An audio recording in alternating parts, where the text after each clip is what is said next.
Okay, thank you, Jen. At this time, I'll take a motion to close the executive session and to reopen the public meeting. Is there a motion? Trustee Cassell, second. Trustee Rosillo, all in favor? Okay. Meeting will come to order. We'll start with the Pledge of Allegiance and a prayer by Trustee Cassell. I pledge of allegiance to the flag of the United States of America and to the republic for which it stands, one nation, under God, indivisible, with liberty and justice for all.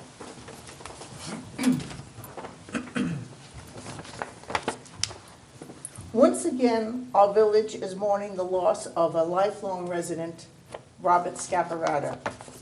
Bobby was a dedicated volunteer at the Dobbs Ferry Hospital as a Eucharistic minister for Our Lady of Pompeii. He will be missed by all who knew him. Bobby was also a member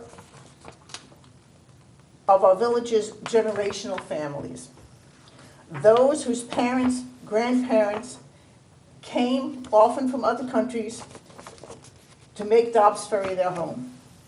They raised their families, built housing, businesses, and churches. They are the people who helped to create the Dobbs Ferry we know today, its character and its folklore. Many of their children, grandchildren, even great-grandchildren still call Dobbs Ferry home. So tonight, while we keep Bobby and his family in our prayers, let us also say a prayer for those generations who contributed to and still contribute to our special history and our unique village. Amen. Amen. Donna, thank you very much for that beautiful prayer, and tonight's meeting is being held in the honor of Bobby Scaparrotta. Well, good evening, everybody, and welcome to the magical world of Village Hall. This is a regular meeting of the Board of Trustees for Tuesday, April 26, 2016. I just wanted to make a few notes on tonight's meeting and a few comments before we get started. We're going to have a couple of presentations, which we look forward to getting to, so we'll start off with those presentations. We are having a public hearing tonight, which is specifically to discuss the consideration of the adoption of a local law, which will be amending the vehicles and traffic portion of the code in the village code. Specifically, what we're looking at is raising the rates. So we'll talk about that a little bit. But we'll take input at that time if anybody is here has any issues, concerns, or questions about what we're discussing and considering.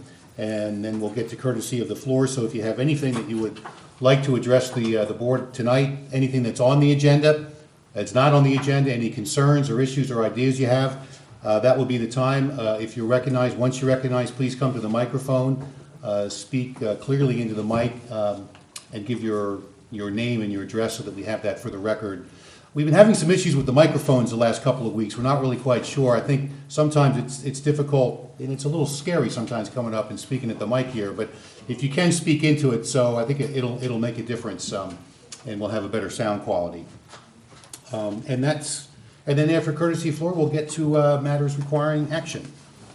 I just want to say a couple of things that are not on the agenda tonight, but are certain issues I think some of you are aware of and that are current issues in town. 75 Main Street, the old the Oceana building, which I think many of you are aware, there has been a proposal, which has been a redevelopment proposal of this historical building downtown. It's been approved by the planning board. They've recommended approval to this board of trustees, and we have been having a number of public hearings on that particular application. It is not on the agenda tonight. I would anticipate, though, that item will likely be on the next time we meet, the first meeting in May. The applicant has, I think, gone back to, or considered going back to the drawing room to address some of the concerns that this board has with the project, has communicated to the applicants in public hearings, as well as the input that has come from the neighborhood, from the residents as well. I think they have been doing some work with the building department to get a better sense of just exactly what waivers would be required if they're going to stick with a particular plan. They are on the same page. They had considered at one point going to the Zoning Board of Appeals. They could still choose that route if they decide to get some guidance from the ZBA, but I think it's more likely that they're going to come back to this board. So we're not discussing this tonight. It's not on the agenda, but we will keep everybody fully posted when that particular item comes back to the board, because we know it's an important item and there's been a lot of attention around that. Another somewhat related item is 2 Ashford Avenue. You're all aware, of course, that construction did finally start to move along after some 15 odd years, I guess, but just an update real quickly on this, because there are some issues around this particular project as well. The initial approved plan was for a traditional stick build, which is, what you normally see, and they put up the beams, what have you. However, the developer at some point following that decided instead to use prefabrication construction. They have a right to do that, which is fine, as long as the end product conforms to the original approved plan. The prefab fittings do not conform exactly to the original plan approved. And the changes that have come about from the prefab plan include that the building now is approximately 7 inches taller than originally approved. There was some talk, in the community that it was 7 feet taller. That's not true. It's 7 inches, but 7 inches is 7 inches. As it's been explained, I guess what happens when they do the prefabrication, the process involves a couple of inch differences between the ceiling and the floor. So you have a couple of floors added up, and that adds up to the 7 inches of difference.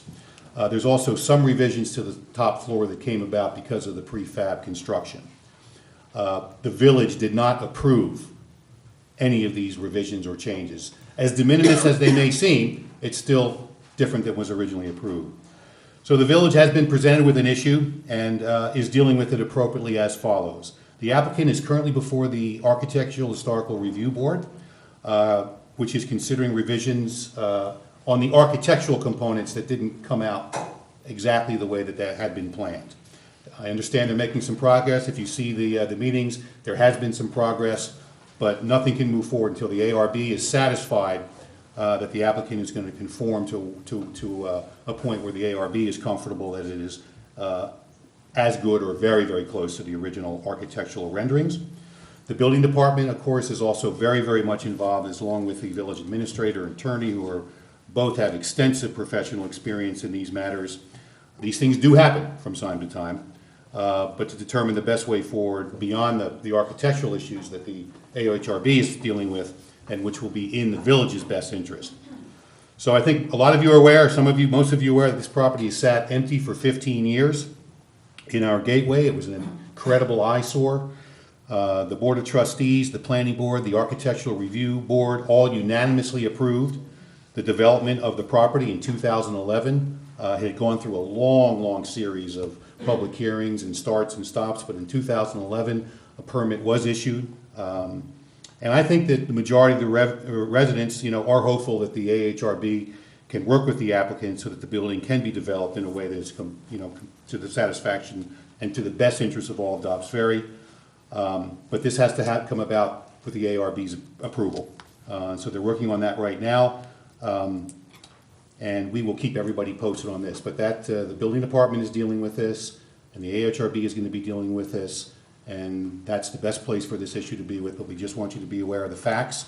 We're not happy about it, but we're going to deal with it, and hopefully at the end of the day we have a nice building there that's going to be what was originally planned, or as close to it as possible, which would be in everybody's best interest. So those are just a few announcements I wanted to make at the beginning.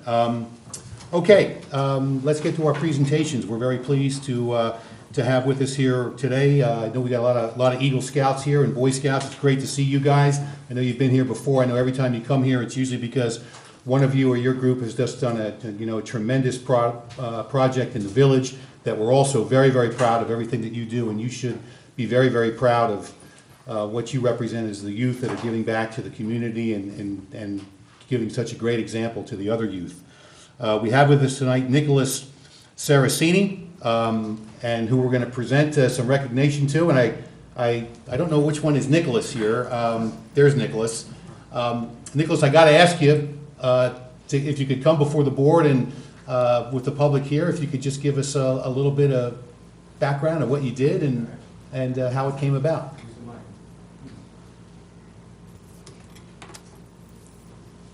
So the project that I did for my Eagle project was renovations in Saraceni, which is it's a woodland park in the north corner of Dobbs Ferry.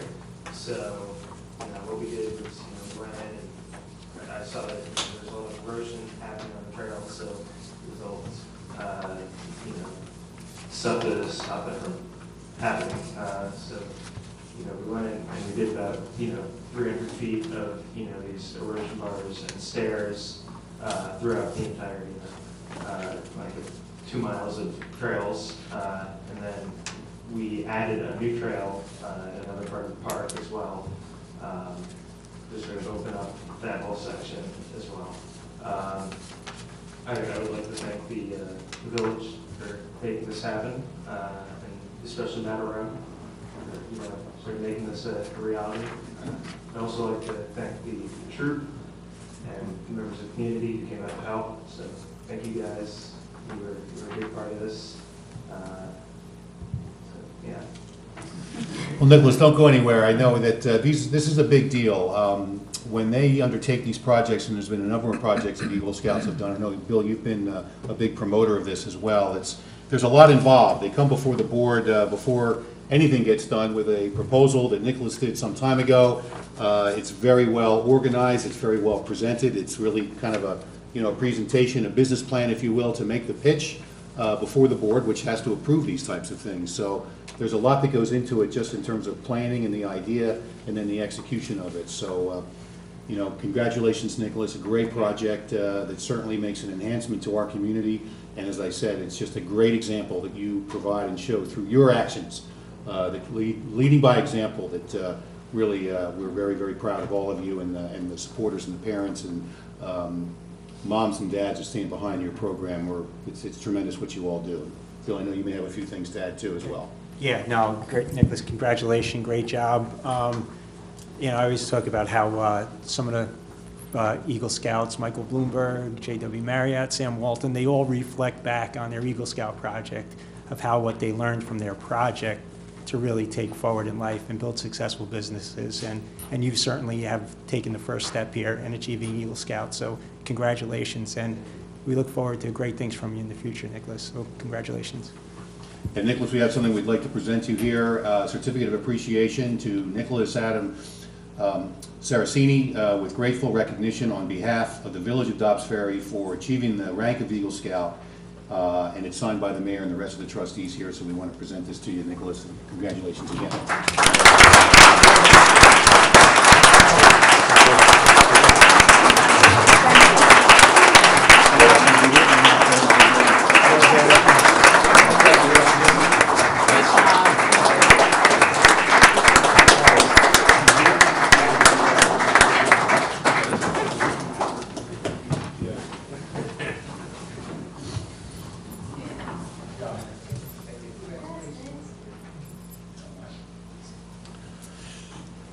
We also have a presentation here, which is sort of a ceremonial presentation for a proclamation that was presented a little while ago, but a great initiative here that I know Justin Kamke is here and Lisa Bai. I think I may want to ask you if you could come up and give us a little bit of background on a proclamation that's been presented for Healthy Teen Brain Day. And this is something that Dobbs Ferry and people within Dobbs Ferry participated in, a county initiative, which is, in today's age, it's we have a lot of kids and teenagers have a lot of issues that they have to deal with and are exposed to a lot of things these days that are sometimes difficult to manage, including drugs and things that aren't good for your health and aren't good for your brain. And to see the effort that the Youth Service Council, which Trustee Rosillo has been very supportive of, and Lisa Bai is leading in a tremendous way, and Officer Justin Kampe, who just does tremendous things with the youth in our village, getting more and more involved in these things and being recognized. This is a great thing. It really helps the youth in our community. So this proclamation is, I don't want to steal your thunder. I'd love you guys to come up here and really... Taryn will do it. Karen's going to do it, great. So want the people that were really involved with this, that got this thing done.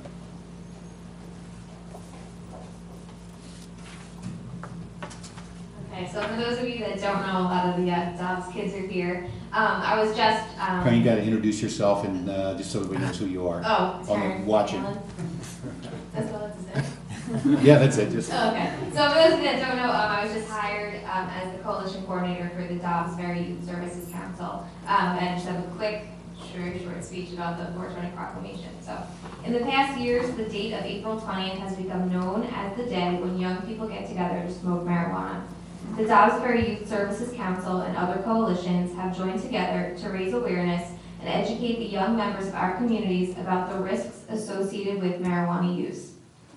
There is strong evidence out there that the use of this drug can cause disrupted memory and learning, impaired reaction time, distorted perception, as well as impaired judgment.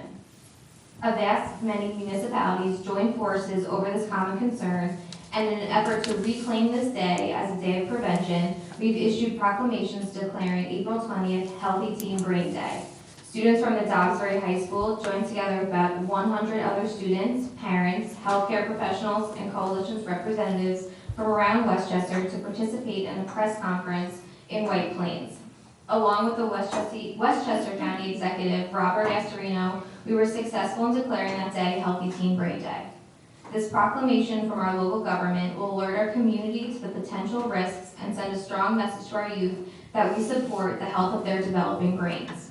So, Mr. Mayor, board members, and community members, we appreciate and thank you for your support in issuing this proclamation as an overall effort to support healthy maturity and growth of our youth. thank you, Karen. Do you want me to read the proclamation, or yeah, just we're here, so thanks, Sharon. And I'll just read this Village of Dobbs Ferry Proclamation. Whereas our youth are our greatest joy and our hope for the future, so it is necessary for us to support them in making safe and healthy decisions while creating a supportive environment that safeguards their future. And whereas many of our youth are making very healthy and safe decisions to remain marijuana-free and providing leadership in their schools and communities to help other youth remain marijuana-free. And whereas there is strong objective evidence that marijuana is harmful to the adolescent brain with the potential to cause distorted perceptions, difficulty with thinking and problem solving, disrupting learning and memory, and impaired reaction time, attention span, judgment, balance, and coordination. And whereas it is with special pleasure that the village joins with the youth and adult leaders of the Village of Dobbs Ferry in celebrating the first Healthy Teen Brain Day to applaud and support our youth who are making healthy decisions.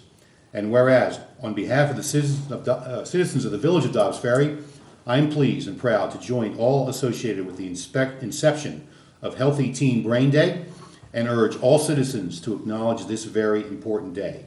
Now therefore be it resolved that through the authority of my office I do hereby proclaim, and this was on Wednesday, April 20th, 2016, the event that Taryn had mentioned, as Healthy Teen Brain Day in Westchester County and in the Village of Dobbs Ferry, and direct that this proclamation be carried throughout the village for people of goodwill to see and know. Signed by the mayor. And congratulations to Taryn, and thank you, Justin and Lisa, for all you do.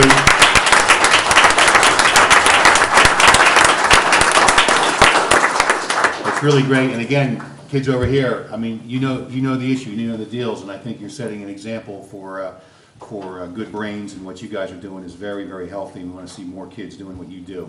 So, thank you. You guys make Dobbs Ferry a better place. Thanks, guys. Really appreciate it. You have the real one, this, right? Or do you want to take this one with you, or? It's your first proclamation, right? Thanks.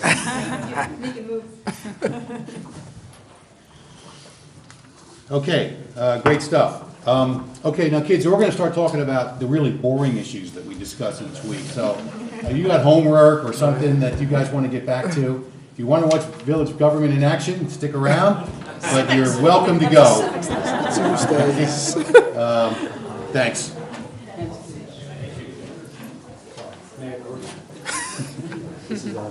Yeah, I had a listing of things. Okay, so- that's for the team, we're doing the drug take off on Sunday. Right, I have about 5 other things to go over, okay? That's awesome. Thanks. Okay, great. Okay, moving ahead. We're going to now take a motion to open the public hearing to discuss the adoption of local law amending section 290, vehicles and traffic. Is there a motion? Trustee Cassell, second trustee Rosillo, all in favor? And that opens with 5 ayes. Great. So, Charlene, Darius, just want to give us a little bit of background here, what we're considering, and I know there's been some attention that's going into this. Essentially, we're looking at modifying some of the local traffic laws as it pertains to meters and the functioning of meters and what the rates are as well, right? Yes, and I can speak to it fiscally. I believe Darius will speak to it legally. Fiscally, it means approximately $80,000 in our coffers. This is very important to us because it keeps us below the cap and allows us to have a budget that we have. I believe it is much in, many other communities have that same amount, and it's really the standard at this point. So rather than break the cap, rather than increase the taxes, I think the raising of the meters is something that is justifiable and good for the community in the sense of fiscally keeping it under the cap. We're currently at 25 cents, is that? It's going up from 50 to $1. For now. For an hour, Per hour. 25 for a half hour. Yeah. Okay, and I don't believe that rate has been changed for a long time. 15 minutes. Yeah. That's it, that's a nutshell. 25 to 50 cents for the half hour, 50 cents $1 for the hour.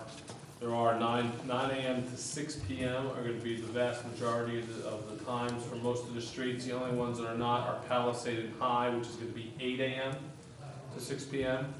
That's trying to keep out anyone that wants to park. So let's just be clear there. So there is going to be some change in the meter time? The time, yeah. The initial time was, I believe, it was a little mishmashed all over the, there was some 8 a.m. to 8 p.m., there was some 9 to 6, there was some, I believe, 9 to 5 also. So we looked at it, talked to the chief about this when we drafted it. 9 to 6 everywhere, except 8 to 6 on Palisades and High Street. There will be no meters on Saturdays, Sundays, and holidays. The holidays are listed there. Pretty straightforward, really. Okay, any comments, questions from the board at all? Donna? Yeah, I also want to point out that while, yes, this is fiscally a good move, it's also something that was discussed at a parking management workshop.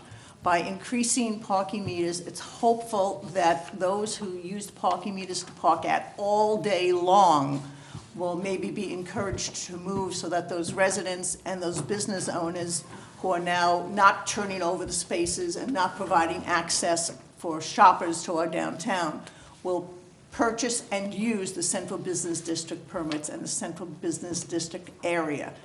So thereby this should also help our commercial district as well. Thanks for that, Donna. That's a good point. Lisa? And I was just going to ask, are we pretty much on par with some of the other villages and municipalities I believe so, yes. with the dollar per hour Yes. rate? Okay. I mean, I think it's certainly more than 50 cents an hour in most places, Yeah. which is where we are now. Absolutely. Yeah. I know, at least there was one tweak we could do, Liz, I can get the final change to you, just about clearing up holidays, Saturdays, Sundays, and holidays, just some of the little language, but it's not changing anything, it's just to Yeah. make it clearer. Any residents have some opinions about this? Can I ask what towns?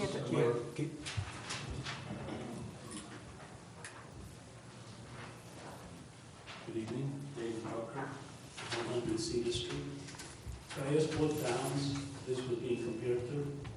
At this point, I don't have that information, but if you email me, I will email you the information. I know Hastings is 75 cents an hour. I know White Plains is $1 an hour, I think Yonkers is $1 an hour, Well, I'm looking to compare us to the river towns. Yeah, the chief has done that and found that this would put us right in line with. all the As I other said, I don't towns. have it off the top of my head, but if you email me, I will send you the information. My concern is that this increase is considered a fiscal measure, an opportunity to raise funds, and I'm all for that. But there are other ways to do that also. I've never seen a police officer riding on Cedar Street and issuing tickets for vehicles doing U-turns, which is a routine. It's a routine on Cedar Street. It's not as frequent on Main, but it's not uncommon. Another point, I go to the cleaning store on Main Street. I'm the only one who has money in the meter. No one else down the street from, I would guess, from Celtic down to the deli. No one else has money in the meter. What are we doing? Why aren't we monitoring that particular issue? And why aren't we collecting the money that is available? I'm sorry, you guys comment on that? It's Peter, is that your first name? I'm sorry. David. David, I'm sorry, David. I saw that same thing without money meter. If you have a downtown parking permit, what sticker is it, Tom? The central business. The central business, that's in lieu of putting money in the meter. I saw the same thing without money in meter, but just double check, that's a good observation. I'm not. No, I'm not saying. going to dispute that. Yeah, no, I'm just saying. But I have Yeah. never seen, occasionally I see the meter vehicle Right. travel down. But I rarely see I've never seen a policeman pulling a car over for a violation. At Sushi Mike's, that stop sign is optional. Maybe. But 98 out of 100 times, there is no stop there. Of course, there is one, but nobody pays attention to it. I am sure that if the police, the police chief issued an order for the local police force to be able to be more attentive to these things, maybe there is such an order. But I think it's appropriate. That would at least show that somebody's paying attention. 1, 2, 3 tickets will encourage people to think twice. I drive my grandchildren to school in the morning. I don't work full time anymore, so I've got to do that. And I come from Village Green, there's a stop sign there. And often, as I am clearing my stop sign and going down Cedar Street, or up Cedar Street, another car just zips through the stop sign. So we have vehicles turning inappropriately, making U-turns across the double line, not to mention the double parked vehicles. And then we have people that blow through stop signs. I'm sure that a lot of money could be raised from that. Dave, I just would address, you raised some good points. I think just first of all, the chief did look at all the surrounding river towns and saw where the rates were and recommended this, so that work was done. I think the traffic committee also looked at that and is aware of what people generally are charging. And there may be some differences from town to town, but we're not Hastings, and we're not, we have our own issues. I can tell you that there have been increased summonses issued on really addressing more some of the speeding issues.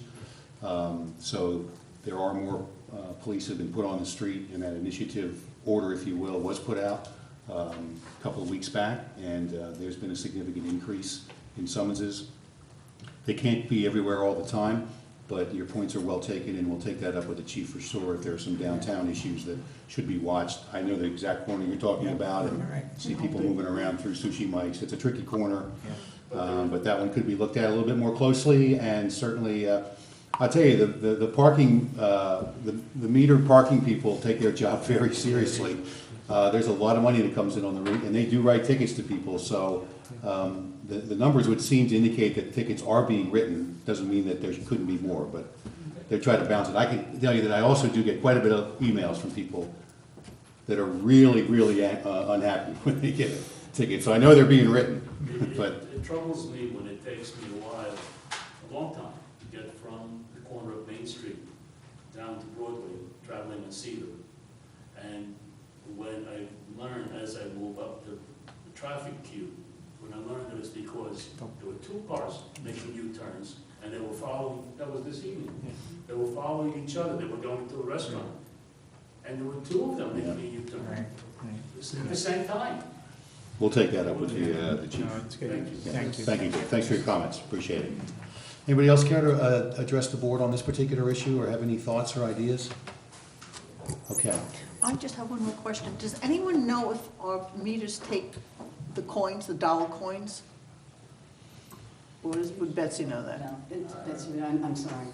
Okay, I just, Yeah, there's a law talks about 25-cent yeah, coins. because I'm just, the new meters, if they would accept, you know. I think the the plan is to have dollars. only 25-cent coins, get rid of the dimes and nickels, only so it's gonna I'm be. not, I was talking about the dollar coins. No, I know, Yeah. to have it for only 20. Just Okay. quarters. Yes. Any other comments or questions? We'll take the dollars and the quarter stuff.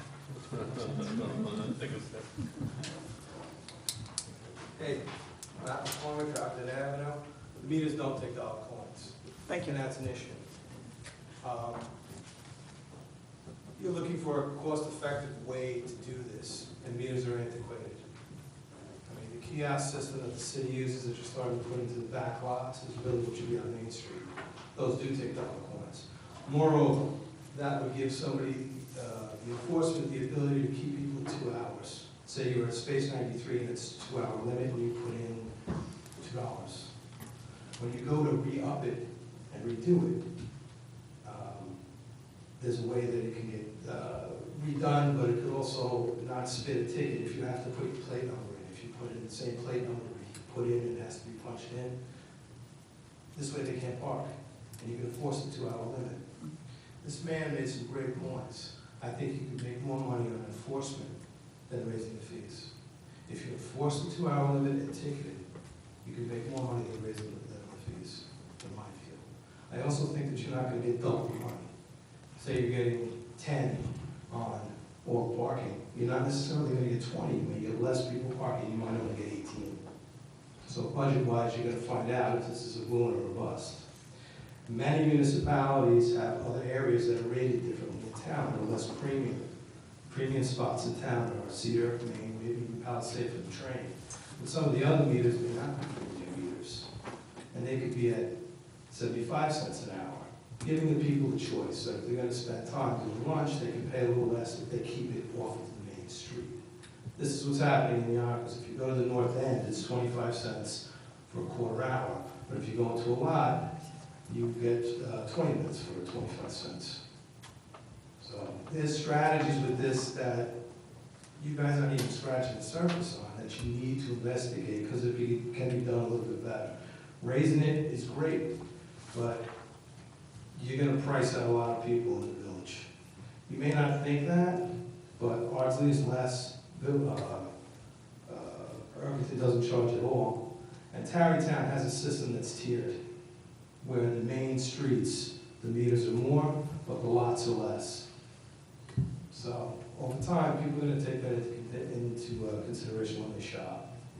It's a thought. That's all part of those parking management studies that you need to address. Me, myself, I'll park on Palisade Street when I go into the city for the day, and I use a meter card. Hopefully, you're still keeping those and giving a discount, because that's a good deal. You get $100 worth of parking for $75. I believe that's a great way to go cashless for most people using meters. But, you know, there's labor to the meters, so eventually you're going to need to think about getting rid of them and going to a kiosk system. It's going to be a lot more efficient. When the ticketing agent looks at the kiosk, he knows what spaces he's got to ticket, instead of having to physically look at them.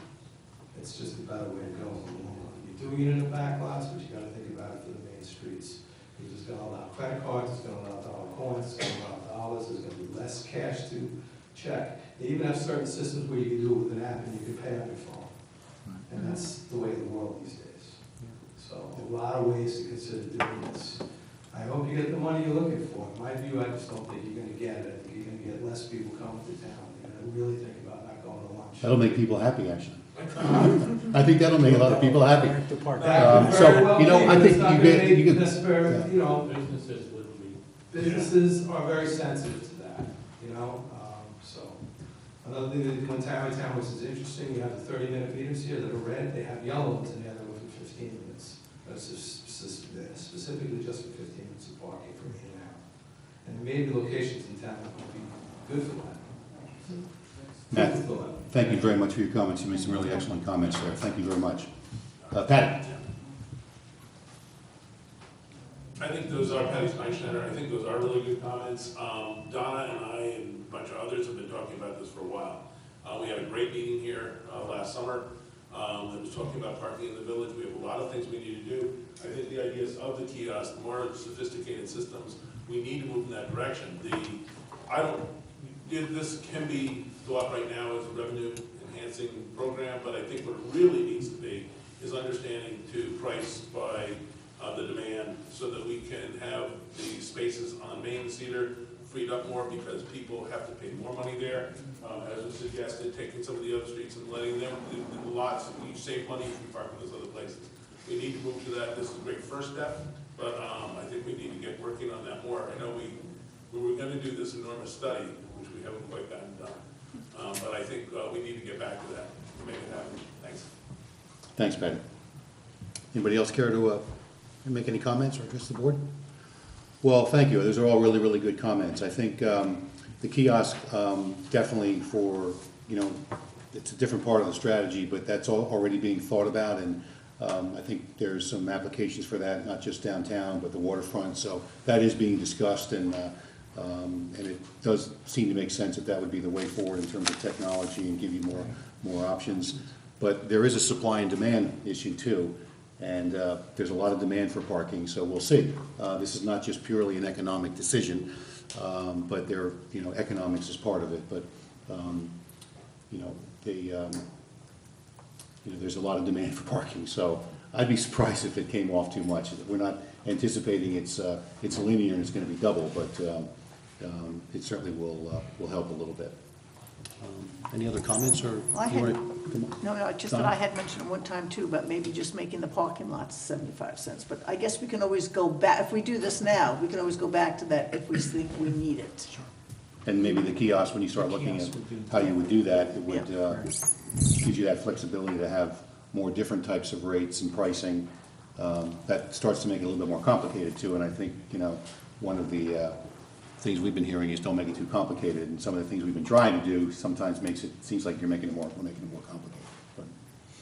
I also think, it would be good to look at that moving forward. And maybe one way to uncomplicate it would be just that Cedar and Main are $1 and everything else is 75 cents no matter where it is, or maybe, I don't know if that makes sense, but I agree, if it's too complicated, then that's not good either. But I think it's a good idea to look at some of these great suggestions moving forward and just kind of see how it goes. Yeah, let's do that. Yeah. And this is one step, and things can be modified. We'll see how it works, and some really great things to think about. Thanks very much. Any other comments from the board at all? No, I just agree. I think they made some good comments about the kiosk system. I know we can pay with an app in White Plains and other cities, and we have New York City as a judge, so I think that it's a much bigger issue, but I think this is appropriate for today before us. Okay. And so I think maybe just, Charlene, if you can, circle with Betsy, and obviously public safety needs to be involved with it, and we can have some discussions on the board. The traffic committee obviously can weigh in and, start thinking about kiosks and technology and upgrading it that would be beneficial. Absolutely, and the fiscal impact of upgrading, how long it would take to phase in. There are many, many things. One comment that was made, two comments. One comment as to, we did not budget for doubling. It was really 1/3 of it, because we realized that it will not double. And secondly, there was an issue about the U-turns and the safety issues. That is a very good point. We have to look at it, never mind the fiscal aspect of it, but the safety aspect of it is of utmost importance. And Betsy has been very concerned about it. The chief is very concerned about the traffic impact of just more people. So we'll be working on that and looking at ways of mitigating and also maybe upping the enforcement. And as you know, nobody likes to be stopped for a U-turn, but it's necessary because it's dangerous. Thanks, Charlene. Okay, great. So then I think I'm going to close and then we'll consider taking some action here. So I'll take a motion to close the public hearing. Is there a motion? Trustee Russillo, second. Trustee Cassell, all in favor? Passes with 5 ayes. And so I think, let's see if we can move this forward. We do have a resolution here which really is quite detailed. It has all the current language and proposed what we're considering to change. It has been posted, and you can look this up. But again, really the bottom line is there's going to be some modification of the hours to make it a little bit more sensical, which came from the public safety, from the chief, and increasing the rates from basically, 50 to $1, 50 cents to $1. Okay, so on that note then, I'll take a motion to adopt the local law to amend Section 290, Vehicles and Traffic, Article 7, metered parking of the Village Code of the Village of Dobbs Ferry as outlined in the notice of the public hearing. Is there a motion? Trustee Russillo, second trustee Cassell. Discussion? All in favor? And that passes with 5 ayes. And I want to thank the residents who made some really, really good comments and food for us to think about going forward on that. Thanks very much. Okay, courtesy of the floor. Anybody care to address the board on Mr. Arone? Okay, and we'll take some other folks too. Don't worry, you'll get your shot. I jumped up here quick. Matt Arone, Recreation Superintendent. I have a special surprise for courtesy of the floor. Usually we don't speak at this point, but as you guys know, last weekend, the 16th, we had the Little League opening day parade. And Jeff Young, our president, started a great tradition here at Dobbs Ferry, the Mayor's Trophy Game. And the Hocus Pocus sponsored team won the trophy. However, it is called the Mayor's Trophy. So there's no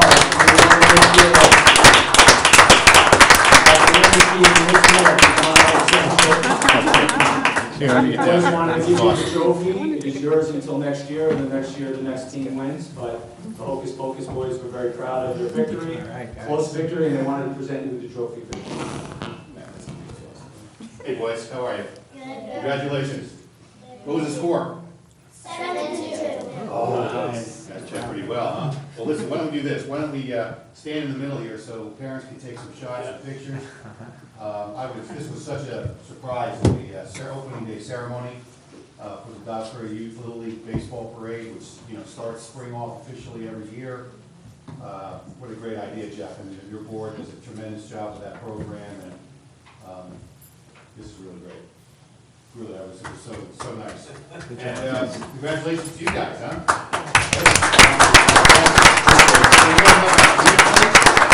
Yes, we are going to put the end of the year and the nameplate up there, and I think what we're going to do, Charlene, if we can find it in the budget, in the contingency line, to have maybe a little thing built out here, and this thing should stay in Village Hall. Like you said. I think we can do it ourselves. Unless you guys like to be standing up, and you can just travel around all the time if you want to do that. But congratulations, guys, and I hope you have a great season this year. Okay, all right. Yay, congratulations.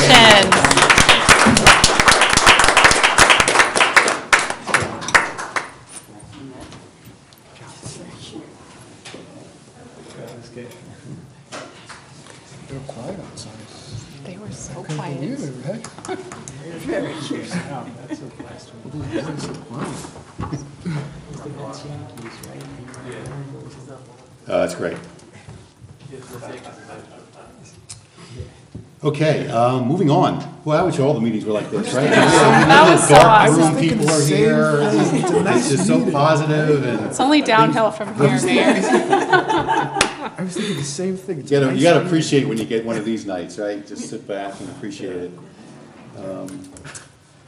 Okay, so I know some more people wanted to courtesy of the floor, so, yes, Tony, and we'll get around to everybody.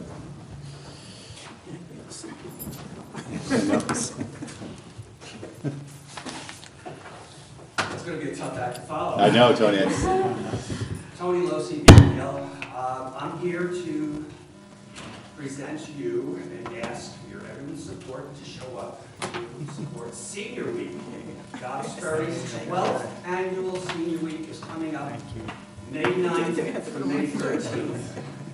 Through some pulling strings and reminding people, I was able to get props once again for everybody. These will be part of our gift bag. This was box number 45 that was brought down to the Senior Center. We have 44 other cartons of stuff going into all the gift bags. Matt only saw these cut-size glasses yesterday.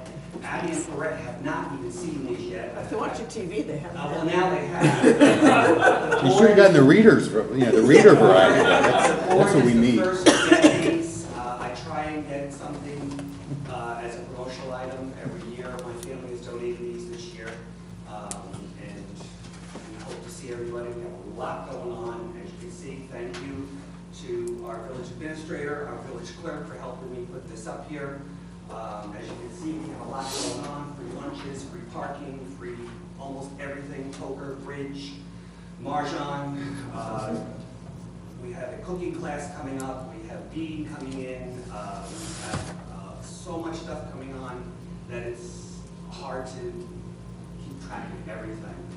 I know so far, we looked at the list, we have 92 people for Monday alone so far. So I hope to see everybody down there. Anybody else wants some of this, they have to come to the center to get them. The board is the only ones to get them tonight. Like I said, our senior advocates haven't even gotten them. Matt hasn't even gotten them yet. But you have them, enjoy them. We hope to see you all down at the senior center. And once again, Liz, Charlene, thank you for helping me do this tonight. I appreciate it. Good job, Tony. Tony, thank you very much and everything you do down there. Awesome. Give the dates again, Tony. And, May 9th through May 13th. And I know at the end of the meetings, Mayor, you do further public announcements.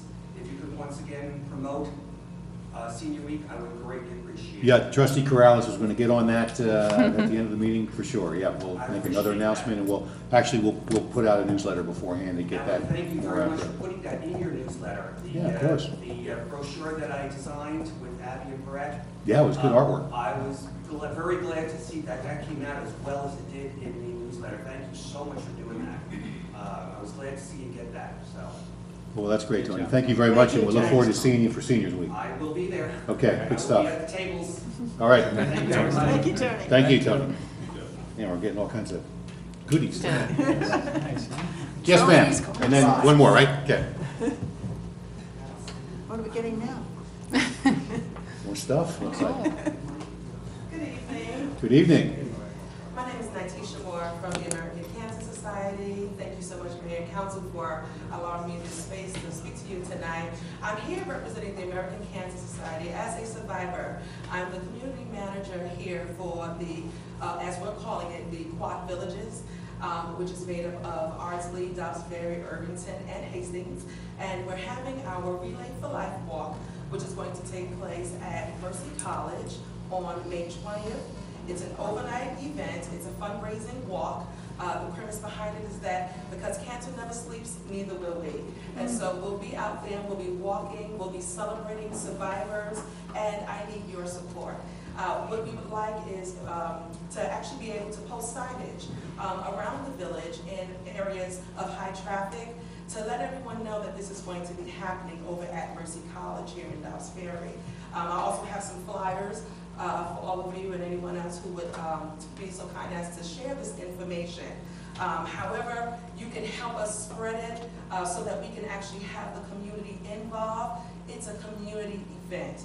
We actually come into the community and we look for survivors and we work with those who are either going through, have gone through, or have been touched by cancer in order to work with them, celebrate them, and make sure that they are aware of the resources that American Cancer Society can provide.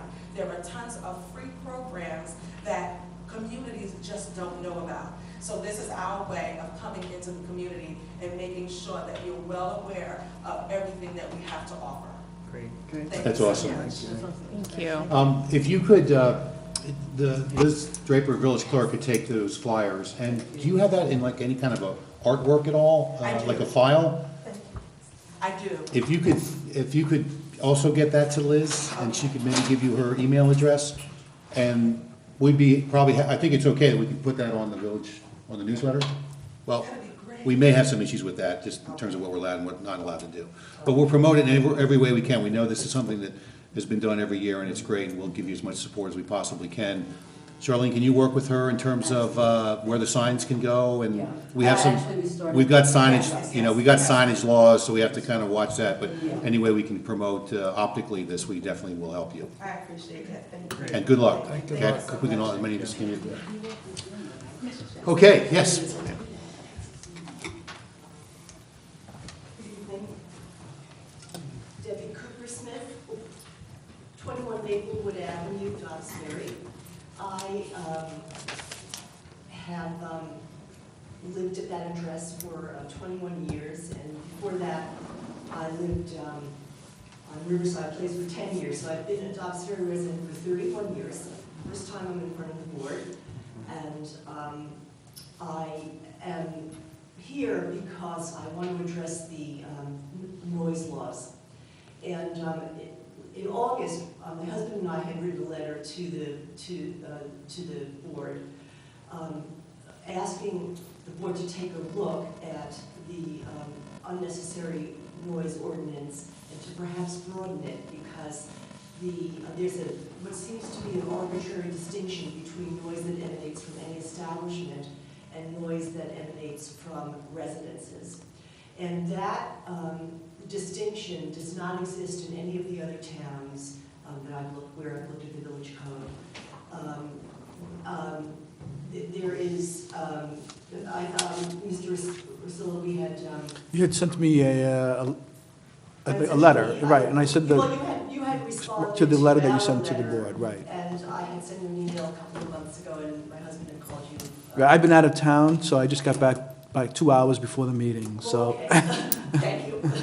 But anyway, we thought the village has always acknowledged that unnecessary noise, I'm sort of piggybacking on health tonight, that it's unhealthy and it's stressful, and it's not good.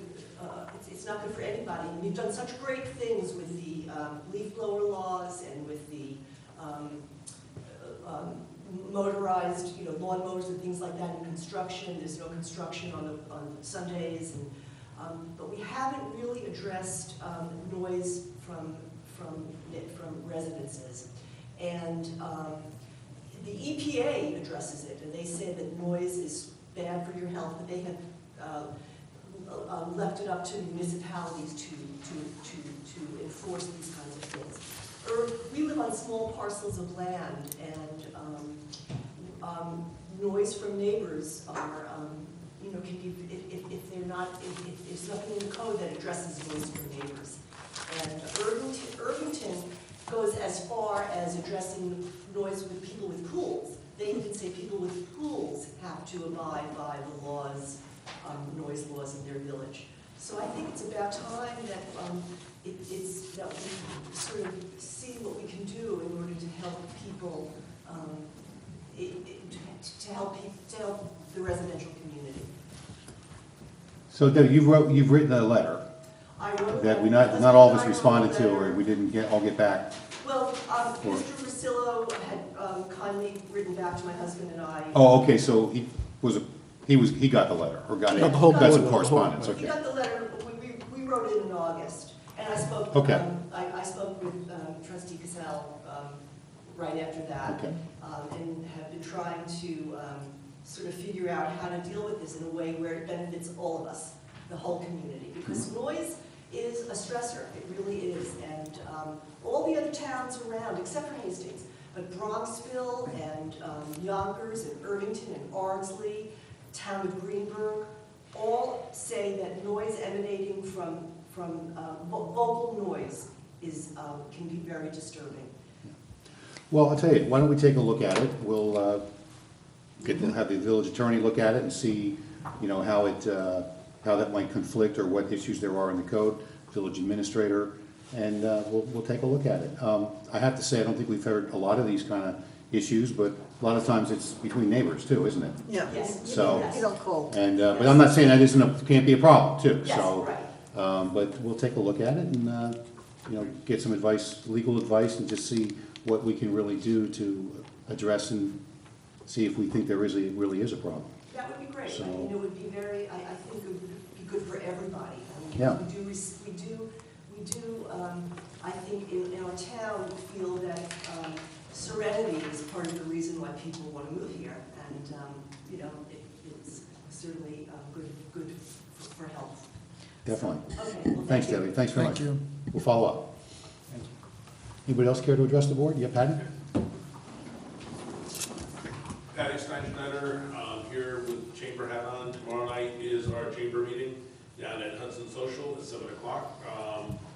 Obviously this is the way that we can get the word out, but we also wanted to let you know that we are going to talk tomorrow night about the farmer's market, and the chamber would like to get more involved in helping expand that and maybe find ways that we can improve it.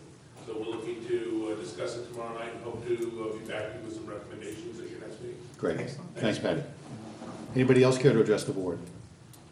Okay, thanks, everybody. Thanks for all your comments. Moving on to matters requiring action. The first one is action item number 1 is to consider a resolution authorizing the settlement of litigation by Washington's headquarters against the Village of Dobbs Ferry concerning the assessment of real property for an amount not to exceed $148,000 for the tax years 2008 through 2015. So this is an issue that goes back a long way. It predates really all of us that are up here. And it's essentially a tax cert that has now been through the court process and the review process. A judge has looked at it. A judge has looked at Dobbs Ferry's numbers and the petitioner's numbers. Is that the right way? Petitioner, yep. I'm getting pretty good at this. Here you are. And sort of agreed at a number that seems to be closer to our numbers, but it's like they always do, somewhere in the middle. We understand that the school has settled on this one, and as has the town. And the judge really is pressing Dobbs Ferry to settle. Correct. So that's where we are. This is a big one, and we have more of these coming. So, you know what I find really crazy about these things is that, people furiously work with their lawyers to do whatever they can, take advantage of the law. And I think this is taking advantage of the law, because this is a good deal for the condo, you in the condo. Nothing against you in the condo, you made a good choice, I guess, to get their tax rates down, right? Which really hurts the village, because everybody else has to subsidize. And then some of these same people are out there killing us when we are trying to, generate revenues, or looking at redevelopment projects. It's like, it's just, it's frustrating. Anyway, there's not much we can really do. Is there? This is, given the numbers from the appraisers, we think it's a good settlement for the village. There will be a 3-year freeze on this under the law, so for 16, 17, 18, there will not be any claims by Washington headquarters. So and usually it takes time to build up. The petitioner's attorneys like to build up a few years, so it's because they usually get a contingency. So I don't see Washington headquarters coming back till the earliest 2020, 2021. Okay, well, that's the silver lining here, right? And I think just this shows, we get criticized a lot, and that's partly, that's part of the deal. But this is the kind of stuff that the treasurer has to deal with, the administrators have to deal with, and then the decisions that the board has to make. We are, this is a big, big nut. We had a lot of these this year that we had to deal with, and we know we have at least another 200 to 300,000 of these coming at us, right? And a lot of them go way back, so there wasn't really much that we could do about it, and yet we're still able to deliver solid budgets and stay under the cap. It's not easy, but this is really makes it really, really challenging. Yeah. But Mayor, any other? could I comment? Yeah. A couple of years back, one of the biggest line items in our budget is the debt servicing. If I remember correct, we issued $800,000 worth of bonds to pay for tax certs, right? You figure this is another $150,000, right? So, well over $1 million over the last couple of years. Again, some of the things working against us. We're trying to balance our budget with all the tax exempts, with costs rising, revenue being taken away that you had and you have to give back now. It becomes a tricky dribble. And you're right, Mayor, we are going to have to find ways to offset this working together as a community. So just another example of some of the issues we face up here that not everybody is always aware of. Yeah, right. So I think just sort of, any other comments from the board at all? Or? Okay. So we're not deciding how we're gonna pay for this tonight. We're voting, the resolution is basically setting the number, agreeing on the amount. The village treasurer, the village administrator, budget committee are gonna look as this year, the current fiscal year finishes out over the next couple of weeks. They'll see what the balances are, the final numbers that come in, and if there is a determination that what's in the fund balance exceeds the minimum requirement that we have by law established needs to be there, which is essentially effectively 10%, right, of the budget, then you will possibly recommend to us in some weeks' time, we have money to pay for it. Correct. And we'll just pay it down, we won't borrow anything. Correct. That's kind of the best case scenario. Yeah. But it may not be what we end up doing. It depends on sort of how the numbers come out, and you'll do that. So we'll look at this again, and we'll have the same process in public in terms of what we decide, what is recommended by the administrator and the treasury department in terms of the best way to fund this. This is, this is not something we're paying out of. This is real dollars out the door. We're not resetting it. This is $148,000 going out the door. So we're writing a check at some point. Okay.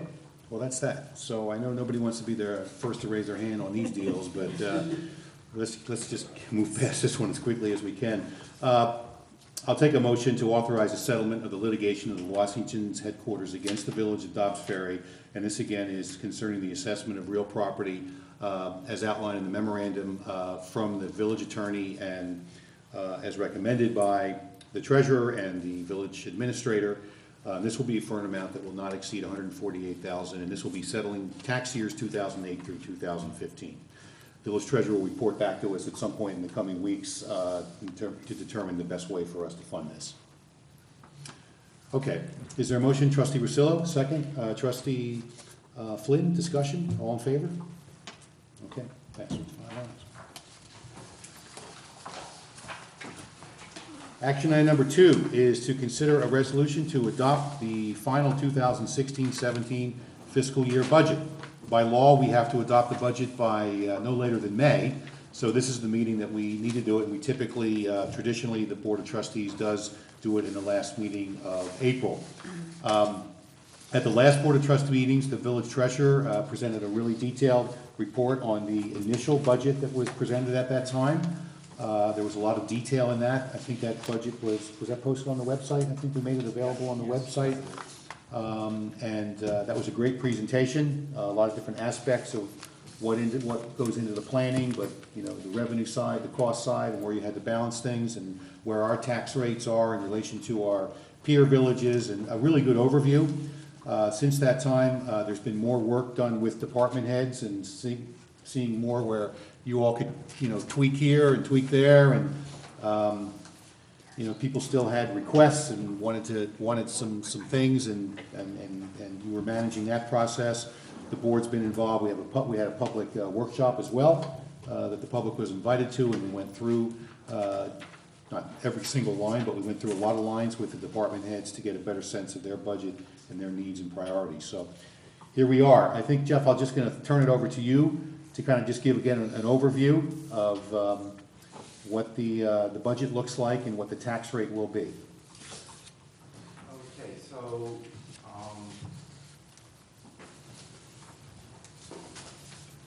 the total general fund operating appropriations budget will be $17,266,084.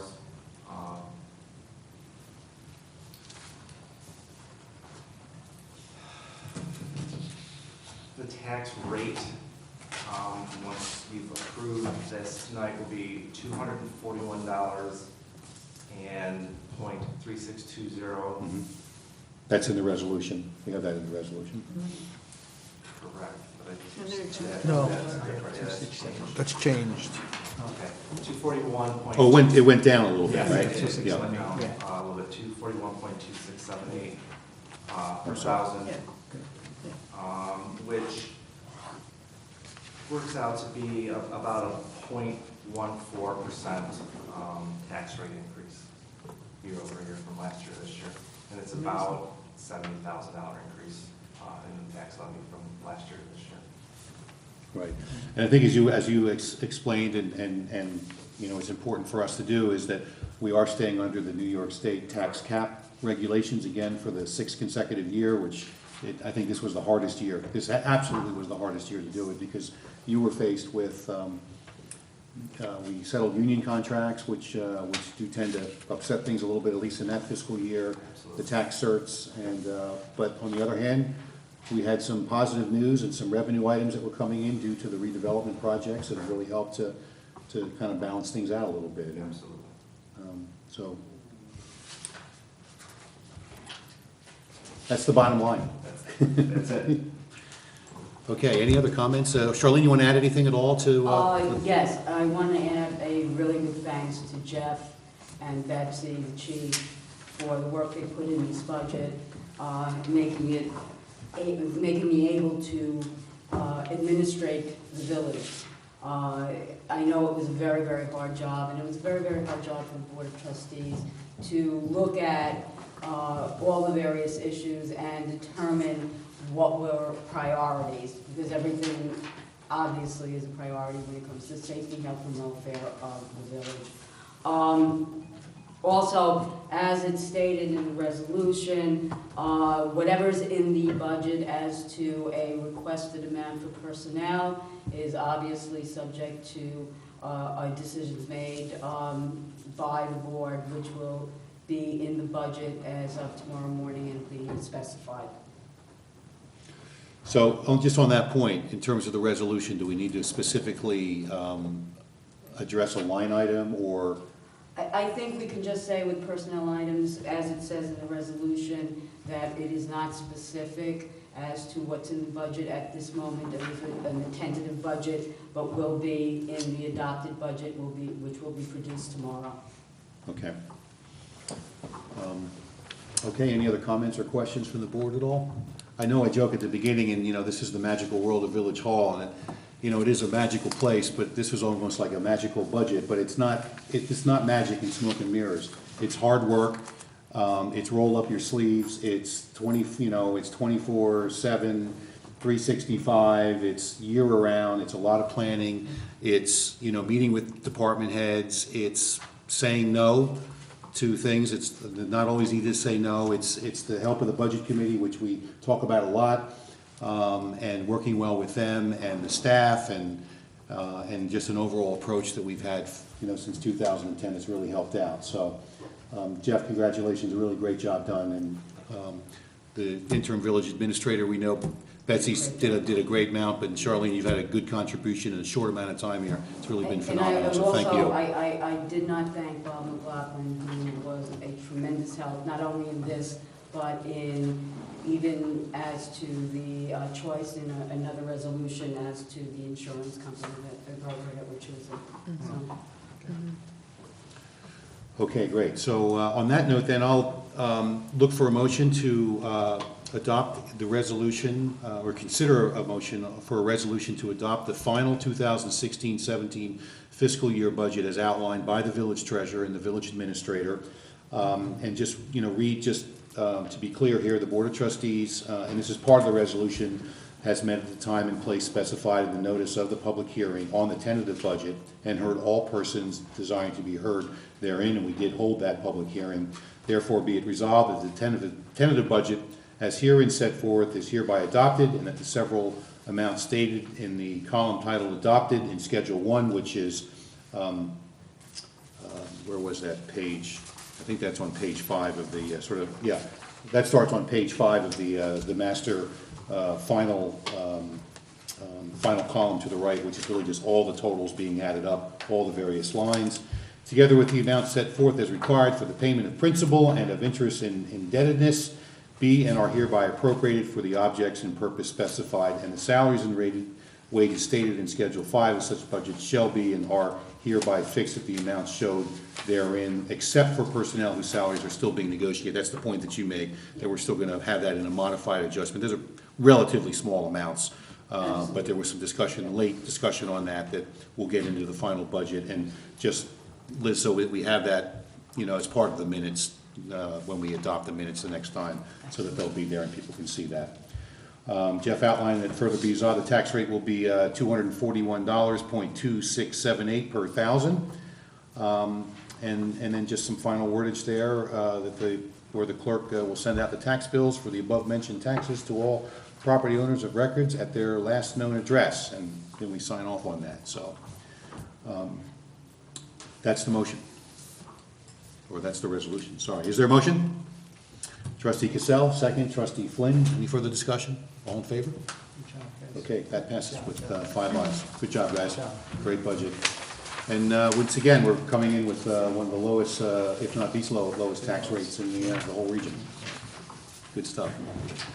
Action item number 3 is to consider a motion to amend Code A-270 and A-1320-410 expense line in the amount of $14,030 for police for a police department grant for body-worn cameras and supporting equipment. I know we have a note here from the village treasurer, which is sort of outlining that there's a grant opportunity to purchase and be reimbursed for body-worn cameras and supporting equipment. At the time, this purchase was not budgeted, so we've utilized some amount of money. This is the amount of money that we have utilized from that account, which is specified in order to purchase this equipment. But are we is the village being reimbursed for this amount? So this is just really, you just need this authorization from the board to take the money out of this account? Increase the revenue, increase the expense budget so that the purchase can be made. Okay. So the purchases have been made or are going to be made, but the village is also being reimbursed fully 100% of that amount under this grant? Yep. Okay, pretty simple, right? Okay. Any other questions about that? Then I'll take a motion to amend the code as outlined in the amount of $14,030 and as recommended by the village treasurer. Trustee Rosillo, second. Trustee Corrales, discussion? Mayor, can I just comment? I mean, I think some communities are asking police departments to go ahead and do this and pleading with them, and you know, really hats off to our police chief and really for being proactive and taking on this. You know, not everybody is willing to do so, so hats off to Chief Gilardi for taking on this endeavor and willing to wear the body armor cameras. So congratulations, Betsy, good job. Thanks, Betsy. Thanks, good comment, Bill. Okay, so did we vote? I don't think we did. All in favor? And that passes with 5 ayes. Action item number 4 is to consider a motion to approve a change order for Norberto Pools and Construction in the amount of $6,800 to perform static testing of the Gould Park swimming pool as recommended by the village's consulting engineer, Han Engineering. Matt, we have to do this, right? They say about a boat is just a hole in the water that you pour money into. The Gould Park pool is a hole. I think that's a good one for the pool. Just to explain real quick, I think 2 meetings ago, we approved Norberto to do the construction. Right. There was some work that needed to be done, that static, the gutter, which, real quick, is they needed to fill a pool, put some dye in it, trying to experiment for a couple of days to see where the water was leaking. It was something that initially the village thought that they could handle, but after speaking with Gary Gardner a little bit, it was something that we had the manpower. So unfortunately, it's going to cost us a couple extra bucks, as you can see, but for them to start the work, this has to be done. So that's why this change order came about. Okay. It still is under the, it still brings the total bid, though, under the other bidder that we looked at. Bring that up. Yeah. It still was the lowest bid, even with the extra couple extra bucks, it was still the lowest bid. Thank you. Yeah. Matt, and you requested that this be out of the recreation fund as the other. Same thing, yes, keep it under the same segregated rec fund. So the motion should include that, Mayor.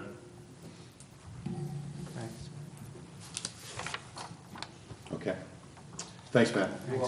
Thanks. Okay, then I'll take a motion to approve the change order as outlined by the head of the Recreation Department for Norberto Pools and Construction. This will be in the amount of $6,800 to perform static testing of the Gould Park swimming pool as recommended, which is being recommended by the village's consulting engineer, and monies will be will be funded out of the segregated recreation fund account. Is there a motion? Trustee Flynn, second. Trustee Corrales, discussion? All in favor? Thanks, that passes with 5 ayes. Action item number 5 is to consider a motion to authorize Police Chief Betsy Gilardi to sign a renewal of the communications service agreement with the Goosetown Communications for a rate of $1,309 per month. Anybody have any questions about this? I think this is pretty straightforward. We've done this each year. This company basically supports the radio equipment, the communication equipment of the police department. If you have any issues with this, we can wait till Betsy gets back and she can address any questions you have, but she's been through this. I think this is something that we've done each year, and it's sort of an essential service agreement. Actually, so- both Jeff and I have reviewed it with Betsy. Okay. And it is the same price as last year, as a matter of fact. This particular company, because we have older equipment and it needs the maintenance, and it would be much, much more expensive to, in fact, get new equipment. And this is fine, it just needs proper upkeep, and this company really has done so, as opposed to other companies who have wanted to replace everything. So, I agree with Betsy and with Jeff that this is the proper way to go, and it is a service agreement for maintenance. Okay, great. Any questions for Charlene? Okay, thanks, Charlene, for that. That's very helpful. Then I'll consider a motion to authorize Police Chief Betsy Gilardi to sign the renewal of the communication service agreement with Goosetown Communications as outlined in the service agreement, as recommended by the village administrator. This will be for a rate of $1,309 per month, which is the same price as last year. Is there a motion? Trustee Rosillo, second. Trustee Corrales, discussion? All in favor? And that passes with 5 ayes. Thanks, Charlene. Action item number 6, consider motion to award the bid for the 2016 Teen Camp Coach bus trips to the lowest bidder, in this case Lawrence Tour Corporation, for an amount of $9,500 as recommended by Recreation Superintendent Matarone. That's pretty straightforward. Any questions about this? We gotta, get the kids where they gotta go, so we need a bus service to do that. Then I'll take a motion to award the bid for the 2016 Teen Camp Coach Bus as recommended by the head of the Recreation Department, Superintendent Matt Roan. This will be for an amount of $9,500. Trustee Corrales, you okay with that? Okay. Yes. Second, Trustee Flynn, discussion? All in favor? Passes with 5 ayes. Thank you. Action item number 7, we'll probably have a little discussion around this, a little bit of background. Consider a motion to authorize the village administrator to sign an agreement for the village's insurance. Over the course, I think, of the last many months and weeks, the village had been served by a particular insurance company for many, many years, and it just seemed like there was a sort of degradation, a fall off in service, basically, and responses. And it's something I know the village attorney has looked at, and Charlene in particular. Since you've come on board, you've really taken a very close look at this, along with the costs, the response times, the just general servicing of who we're using now and who we might be able to use. So what you're recommending here essentially is a change in the insurance In the broker and broker insurance company. and the company that we would be using, and you can give us real kind of quickly and why you're recommending this and for the benefit of the residents too.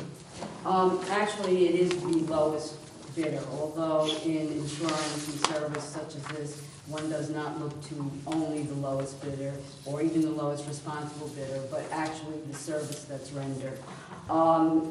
We put together a committee of Jeff, Liz, myself, and Bob McLaughlin to evaluate the proposals that were in front of us. We had 2 brokers and 3 proposals.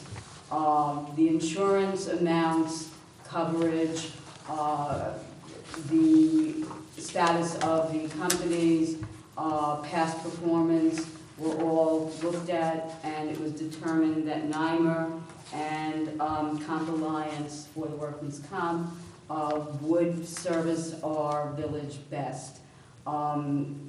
one of the things that is specifically attractive about NYMER is it's a consortium of municipalities, and the municipalities that we're familiar with. It's Tarrytown, it's the Village of Pleasantville, it's Westchester County. I mean, they have a number of municipalities that use this service and this broker.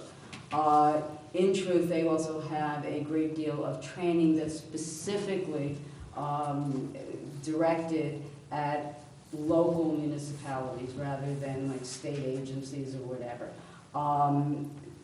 I believe that everyone on the committee was very satisfied with what was being offered. I believe that we get good coverage and good service and good, in truth, good training, which is very, very important. And we've always needed it, myself included, should continue with it. So I recommend it highly. And that is NYMER and Comp Alliance for $554,866. Okay, and that NYMER being, just in case anyone's wondering, the New York Municipal Insurance Reciprocal, right, is what that stands for? Okay. Any questions for Charlene or any comments? I would just say that, okay, thank you for that, and thanks for doing the work. I think there's been an extensive review done, and it's been very impressive, I think, to make the distinction and that recommendation. The resolution then, I think that let's see if we can move this forward. The recommendation, the resolution of the Board of Trustees of the Village of Dobbs Ferry regarding the provision of commercial insurance for general liability, public officers, and workmen's compensation coverage. Some of the normal language that we start off with in any of these resolutions. The village did receive submissions from insurance brokers for proposals for insurance coverage to cover the village's needs, whereas the village did receive proposals for commercial insurance for general liability, public officers, and workers' comp. Whereas the village, after hearing presentations by both brokers to village staff and after review of the proposals, has determined that the Spain agency for NYMER has submitted the most cost-advantageous proposal providing all necessary insurance coverage, and whereas the village therefore desires to enter into an agreement with the Spain agency for NYMER for commercial insurance for the provision, general liability, public officers, and workmen's compensation for the one-year period commencing May 1, 2016 through April 30, 2017, in an amount, as the village administrator mentioned, not to exceed $554,866. Now therefore be it resolved that the Board of Trustees of the Village of Dobbs Ferry herein find that the Spain agency for NYMER has submitted the most cost-advantageous proposal for the village for the provisions of the insurance that we're looking for, and it covers those that one-year period, and again mentions the amount. So that's basically the resolution. So it's pretty thorough. So is there a motion to on the resolution? Trustee Corrales, second. Trustee Cassell. Discussion? All in favor? Passed with 5 ayes. Darius, I know you did a lot of work on this too. Thanks very much. Charlene, thank you very much for the initiative and the lead you took on this. It's really going to be beneficial for the village. Action number 8, right?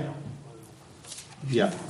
Consider a motion to add Mr. Frank DeLeo to the active insurance rolls as a member of the Dobbs Ferry Volunteer Fire Department, Resolute Hook and Ladder Company, as recommended by the Dobbs Ferry Volunteer Fire Department. We have a letter from from Ed Kinnett, Dobbs Ferry Fire Department, recommending that we take this action. So can I have a motion to approve the request of the fire department to make Frank DeLeo an active member? Trustee Rosillo, second. Trustee Cassell. All discussion, all in favor? And that passes with 5 ayes. Action item number 9 is to consider a request from Our Lady of Pompeii Church to hang a banner at Stop and Shop from May 9th, 2016 to May 21 for their rummage sale on Saturday, May 21, 2016. So it's really just a formality. I don't think we have any issues with that. So all in favor of the request from Our Lady of Pompeii? And that passes with 5 ayes. And the last action is to consider a request from Miss Linda Whitehead, American Cancer Society Relay for Life. I think well, was she here earlier? It was Yeah. a A different person, Yeah. to place signs for the May 2016 Relay for Life event at Mercy College and at various locations in the village. We should definitely do this, just, be careful, Charlene, Liz, work with her, and then, Mr. Mayor, actually, I've been working closely with Linda Whitehead. I spoke with her earlier today. She was not sure if she had a banner or not. She does have a banner. We're just not certain at this point if it's a banner that's got the slits in it to hang over Cedar and Main, or if it's going to be the one that goes on the Gould Park fence, but that's an easy fix. So, okay, other than that, the location for the sign, there's only going to be two locations, because we had discussed, all the options here. Aside from placing the signs on the Mercy College campus, they're just going to place one sign at the Ardsley Bridge Island there by Scaramellis, and that's it. okay. Great, thanks, Liz. Thanks for taking care of that. And so I'll take a motion then to authorize the request from Ms. Linda Whitehead, American Cancer Society, and as outlined by the village clerk.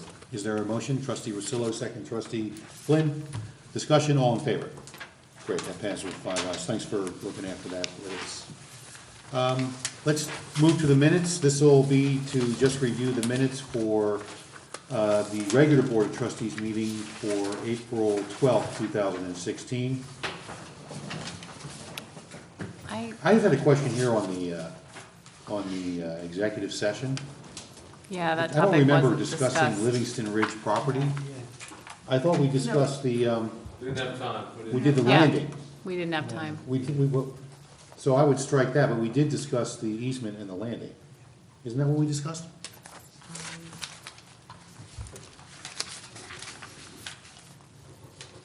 Yeah. Almost certainly did. Yes. Yeah, I Yeah. think so too.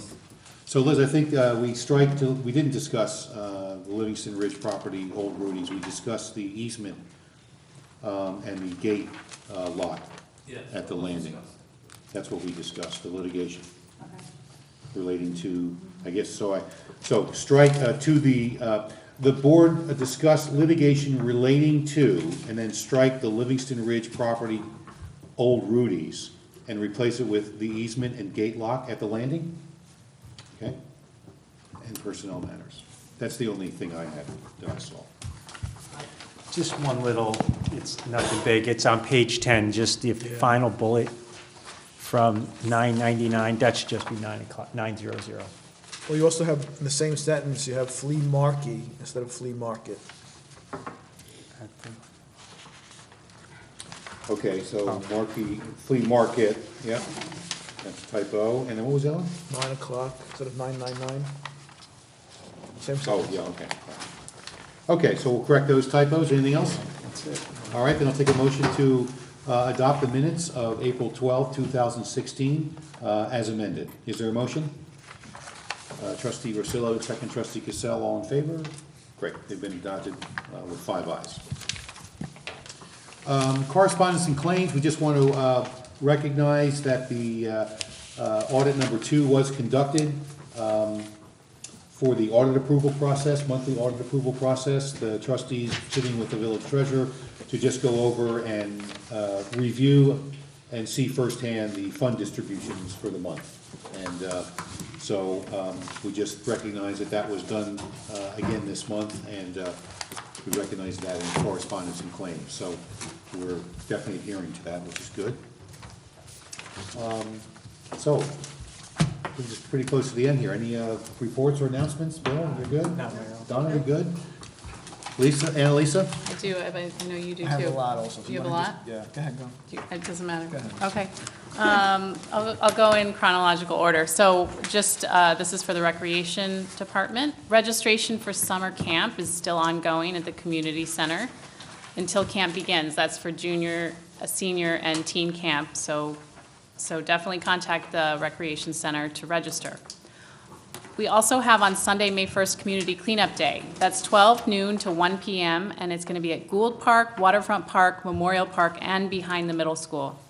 There will be pizza and water at the community center immediately following the event. Then the next day, on Monday, May 2nd, pool registration begins at the community center during normal business hours. So everyone, given all the work we're doing to the pool, it should be all ready for the summer, and get your registration.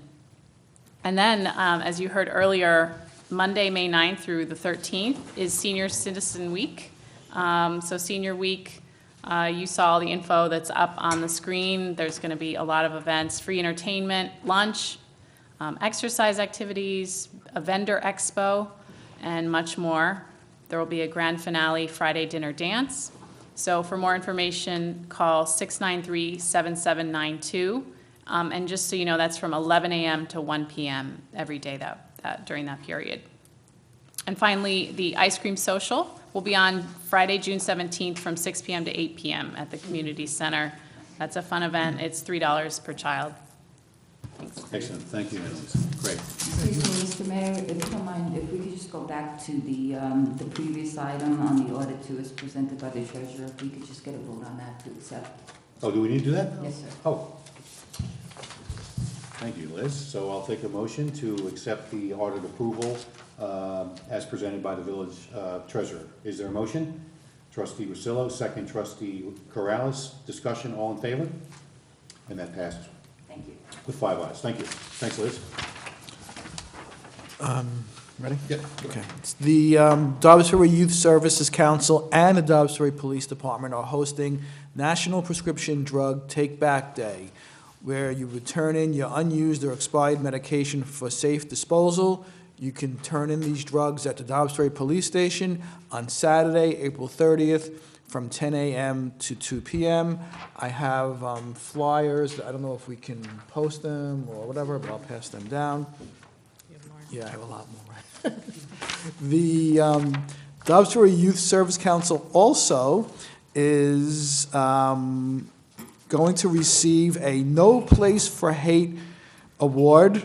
The high school has invited the Youth Service Council to accept this award, which will be given at the NYU's Skirball Center for the Performing Arts. Dobbs Ferry High School is thankful to the Dobbs Ferry Youth Service Council student members who continue to exemplify leadership and role model qualities. The ceremony will be May 24th at NYU at 10:45. The Youth Service Council is also sponsoring with the high school a wellness fair, which will take place on Thursday, May 26th. It's the first wellness fair that Dobbs Ferry High School is having. I think it's the same day as the prom or the formal. So that'll happen at 1 o'clock to 3:20. And the Dobbs Ferry Youth Service Council is sponsoring Teens in Transition, Identifying the Risk. That will be on Tuesday, June 7th, with the Youth Service Council sponsoring this event for seniors and their parents. And we can go into that more as the date gets closer, so. That's it. Great, a lot of stuff there. Yeah, there is. Thanks, thanks, Vinnie. Just a couple of things to finish up here. I want to recognize Officer Justin Campy, who received the Dr. Ann Grove Friend of Athletics Award from Mercy College. We all know Justin. He works closely with school officials to create a positive and safe learning environment. As a resident of Dobbs Ferry, he also served as a DARE youth officer at Springhurst Elementary School and the Master School since 2007. Justin also serves as a guest lecturer at the college and has conducted many informational sessions for Mercy College student-athlete. He's a strong advocate for the student-athletes at Mercy and is a strong supporter of Mercy College athletics. So congratulations to Justin, who does a lot in the youth. You know, we're Eagles. We are Eagles before we're anything, but we're Mavericks too. So good stuff there. And the Ann Grove Friends of Athletics Award is in honor of Dr. Ann Grove, who was in Mercy College's former dean of undergraduate students, and she was there for 50 years and did a lot for the Dobbs Ferry community and the growth of Mercy College. So congratulations to our own Justin Campy. I want to announce that we're hosting, or the Historical Society will be hosting a meet and greet for the new village administrator, Charlene and Delicato. All residents are welcome. We put this out on the newsletter, but just a reminder, this will be at Mead House, Sunday, May 1st, so coming up this weekend, from 2 to 4 p.m. Light fare and refreshments will be served. As we said, the new village administrator has settled into her new role very well, doing a great job. We're very happy to have Charlene on board, so this is a good opportunity for everybody to come and get to know Charlene better. No complaining, though, no complaining with this one. That's a good thing. Dobbs Ferry cleanup day, did you get into that one? Yeah. The cleanup day we Go got ahead. already? That's also Sunday, Yeah. 12 to 1 p.m. So that's great, kids, come on out. If you want to know where all the designated locations are to clean up, you can call 693-0024. That's the rec department number. Dobbs Ferry Garden Plant Club sale is Saturday, May 7th, 9 to 3 at the Dobbs Ferry train station. They always have a lot of good stuff down there. The Memorial Day Parade, reminder, Monday, May 30, we'll walk off at 10 a.m. At our normal location, and we'll send out some more information on that. I want to just say a couple more things here that, we were talking about the Slow Down River Towns initiative, and we're looking forward to rolling that out in conjunction and support with all the other river towns, including Sleepy Hollow and Elmsford, but Irvington, I had a great conversation with Brian Smith, the mayor of Irvington, a few weeks ago. They rolled out their own Slow Down Irvington, and we thought they might get a little bit, there might be some issue there in terms of getting involved, but they all appreciate that the river towns, everybody being involved, and it will have even a greater impact. And what's best for Irvington and Dobbs Ferry is everybody slowing down before they get to your town. So all of us working together will be great. So banners are being printed, signs if you want them. Some of them have cute little jingles on them, cards to pass out, just really kind of, the stealing from what Irvington did, basically, which was such a great idea. So we'll have more on this. I think the press conference will be announced in very, very early May, jointly with all the other village officials, but most importantly, the police officers. And the idea is to really get the schools involved, the parent organizations, and do it at that level, because education is such an important part of it, and we as village officials will just support it in any way we can. So more on that, but we wanted to know that is happening and moving forward. And one final thing here, I just had to note that Rob Barron is going to be receiving an award. Rob, as you know, is a member of the Energy Task Force who's been nominated for his longtime leadership at Groundwork Hudson Valley. Noting that all his work here is in Dobbs Ferry is obviously much more than icing on the cake. I don't know, that was presented to me to do that. So congratulations to Rob. He does a lot with the Energy Task Force. That's such a great group. On May 4th at Volunteer New York's 36th Annual Volunteer Spirit Awards benefit, Con Edison will be presenting Rob with the Going Green Award. So congratulations to Rob Barron. And I think that's it. And as Donna, her beautiful prayer to lead off this evening, and recognition of Bobby Scaparrotta, who passed away peacefully on April 17th, we have conducted this meeting tonight in Bobby's honor, and we will close in Bobby's honor as well. May he rest in peace. Meeting is adjourned.